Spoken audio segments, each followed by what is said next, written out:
Praise lord. యేసయ్య పరిశుద్ధ నామమున మరొక శిల్వ ధ్యానానికి మీకు అందరికీ వందనాలండి. ఈరోజు 4వ రోజు మనము ఈ యొక్క శిల్వ ధ్యానం చేస్తుండగా ఈరోజు దేవుడు మన ద్వారా మనకు ఏం మాట్లాడబోతా ఉంటున్నాడు అనే ఒక ధ్యానంలో వెళ్ళకన్నా ముందు ఒక చిన్న ప్రార్థన చేసుకుందామండి. మమ్మల్ని అతి మిక్కిలిగా ప్రేమించిన దేవానికి వేలాది స్తోత్రం. మీ యొక్క కృప, మీ యొక్క ప్రేమ ద్వారా ప్రభా గడిచిన ఒక 3 రోజుల నుంచి ప్రభా మేము శిల్వ ధ్యానం చేస్తుండగా ఈరోజు 4వ రోజున ప్రభా మీ యొక్క సన్నిధిలో చేసిన విధానం కొరకై స్తోత్రం. ఈరోజు ప్రభా నూతనంగా మా యొక్క హృదయాలతో మాతో పాటు మీరు ఏం మాట్లాడబోతా ఉంటున్నారో ప్రభా మేము శ్రద్ధగా విని మా యొక్క జీవితాలను మీకు సమర్పించేలాగిన సాయం దయచేస్తారంటూ సకల మహిమ మీకే చెందేలాగిన యేసయ్య పరిశుద్ధ నామం అడిగి వేడుచున్నాను తండ్రి, ఆమేన్. ప్రైజ్ లార్డ్ అండి. వందనాలందరికీ. ఈరోజు 4వ రోజు శిల్వ ధ్యానంలో మీకందరికీ వందనాలండి.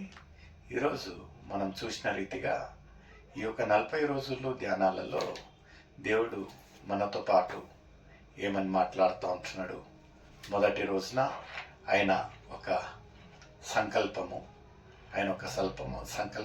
మన పట్ల ఏముంటున్నది అనేది మనం ధ్యానించుంటున్నాము. అబ్రహామును దేవుడు శోధించినట్టు అబ్రహాం ఒక విశ్వాసాన్ని దేవుడు ఎలా ఉంటున్నది అని పరిశోధించినట్టు మనం చూస్తూ ఉంటున్నాము. ఆయన ఒక సంకల్పము, నిన్నటి రోజున ఆయన ఒక పిలుపు, ద కాల్ ఆఫ్ గాడ్. నిజంగా ఆయన ఒక పిలుపు ఏముంటున్నది? పదే పదే మనల్ని ఆయన పిలుస్తూ ఉంటున్నాడా? మనం ఎలా ఆయన ఒక పిలుపుకు చెవులు ఇస్తూ ఉంటున్నామా, వింటూ ఉంటున్నామా, హృదయాలను ఇస్తూ ఉంటున్నామా అనే ఒక ప్రశ్న ఉన్నది. ఈరోజు మనం ధ్యానించే ఒక అంశము ఏముంటున్నదంటే నిత్య జీవం కొరకై మనము వెదుకుట. నిత్య జీవం కొరకై వెదుకుట. ఈరోజు వెనకబడిన ఒక లేఖనాలు రూతు 1వ అధ్యాయము మనము 18వ వచనం నుంచి 14వ వచనం నుంచి చూసి చదువుకుందామండి. రూతు 1వ అధ్యాయము 14వ వచనం నుంచి. వారు ఎలుగెత్తి ఏడవగా ఓర్పా తన అత్తను ముద్దు పెట్టుకొనేను.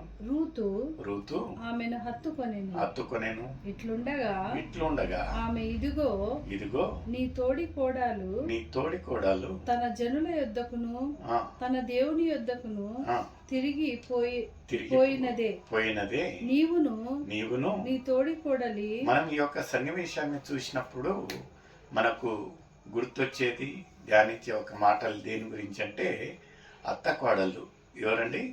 నయోమి గురించి, తర్వాత ఎవరండి? రూతు, మళ్ళీ ఓర్పా.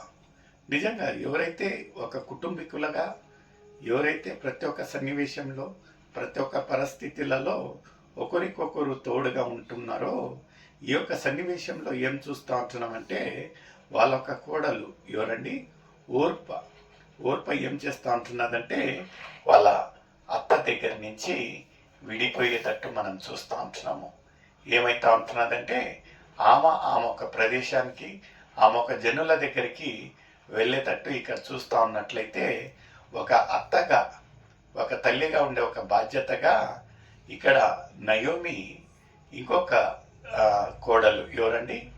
రూతుకు ఏమంటా ఉంటున్నదంటే, చూడుమా అక్కడ మీ యొక్క తోడి కోడలు ఎవరండి?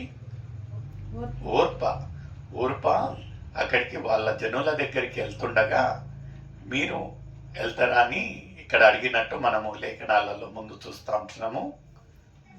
అందుకు రూతు నా వెంబడి రావద్దనియు నన్ను విడిచిపెట్టకమనియు నన్ను బ్రతిమాలు కొనవద్దు. నీవు వెళ్ళు చోటికే నేను వచ్చేదను. నీవు నివసించు చోటనే నేను నివసించెదను. నీ జనమే నా జనము. నిజంగా ప్రియమైన సోదరి సోదరులారా, ఈరోజు ఎన్నికబడిన ఈ యొక్క లేఖనాలు ఎంత చక్కగా ఆ ఒక కోడలు అత్త మనం ఎప్పటికీ వినేది ఏముంటున్నదంటే అత్త కోడళ్ళ మధ్యలో వైరత్వంను మాత్రమే మనము వింటా ఉంటున్నాము. ఎంత హేళనగా ఎన్నో క్రియలు ఎన్నో మాటలు మాట్లాడతారు, కానీ ఇక్కడ ఎంత చక్కటి వాళ్ళ ఒక ప్రేమ బంధాన్ని మనం చూస్తూ ఉంటున్నాము. అత్త కోడళ్ళు ఎంత అన్యోన్యంగా ఆ ఒక కోడలు అత్తకు లోబడి మాట్లాడినట్టు, అన్ని సంతోషంలోనే కాకుండా దుఃఖంలోక నేను నిన్ను విడవను అన్నట్టుగా ఇక్కడ రూతు మాట్లాడే మాటలను మనం చూస్తూ ఉంటున్నాము. నిజంగా ఈ రోజున అనుకోకుండా మార్చి 8 is observed as women's day అండి, వరల్డ్ విమెన్స్ డే. నిజంగా స్త్రీలు ఈ యొక్క లోకంలో, ఈ యొక్క సొసైటీలో వాళ్ళ ఒక పాత్ర చాలా ప్రాముఖ్యమైన ఒక పాత్ర అండి. నిజంగా ఒక తల్లిగా, ఒక చెల్లిగా, లేకపోతే ఒక కూతురుగా, ఒక కోడలుగా మన ఒక జీవితాలలో రావడము, నిజంగా వాళ్ళు ఎంత చక్కగా వాళ్ళ కర్తవ్యాలను నిజంగా ఆత్మీయ రీతిగా, లోకరీతి కాకుండా ఆత్మీయ రీతిగా ఇంకా వాళ్ళు ఇంతే శ్రద్ధతో ఉన్నట్లయితే నిజంగా ఆ ఒక కుటుంబం పొందే ఒక ఆశీర్వాదాలు ఇంత అంత కాదండి. అందుకేమో రూతు ఒక పేరును ఈ యొక్క లేఖనాలలో అంత శ్రేష్టంగా పలుకబడతా ఉంటున్నది. మళ్ళీ ఈ యొక్క అత్త కోడళ్ళ పేర్లు రూతు, నయోమి అనే ఒక పేర్లు నిజంగా ఒక చారిత్రకమైన ఒక సాదృశ్యంగా మనము వింటా ఉంటున్నాము. ఇక్కడ ఈరోజు లేఖనాలు ఏముంటున్నాయంటే, రూతు గ్రహించిన ఒక విషయం ఏముంటున్నదంటే, నేను ఎవరి ద్వారా ఎవరికై నేను ఈ యొక్క ఇంటికి ఇవ్వబడి ఉంటున్నానో ఆఖరి క్షణం వరకు, అది ఎలాంటి ఒక పరిస్థితి ఉన్నానో, కష్టమైనను నష్టమైనను, దాంట్లో లాభం ఉన్నాను లేకున్నాను, నేను ఆ ఇంటిని విడువను, నేను ఆ ఇంటిలోనే ఉంటాను, ఆ ఒక అత్తతోనే ఉంటాను. నిజంగా ఆత్మీయ రీతిగా మనము ఎన్నోసార్లు అండి మన ఒక జీవితాలను దేవునికి సమర్పిస్తాము. కొన్ని రోజుల వరకు అంత చక్కగా ఉన్నంత వరకు మనము దేవుడా అంటాము.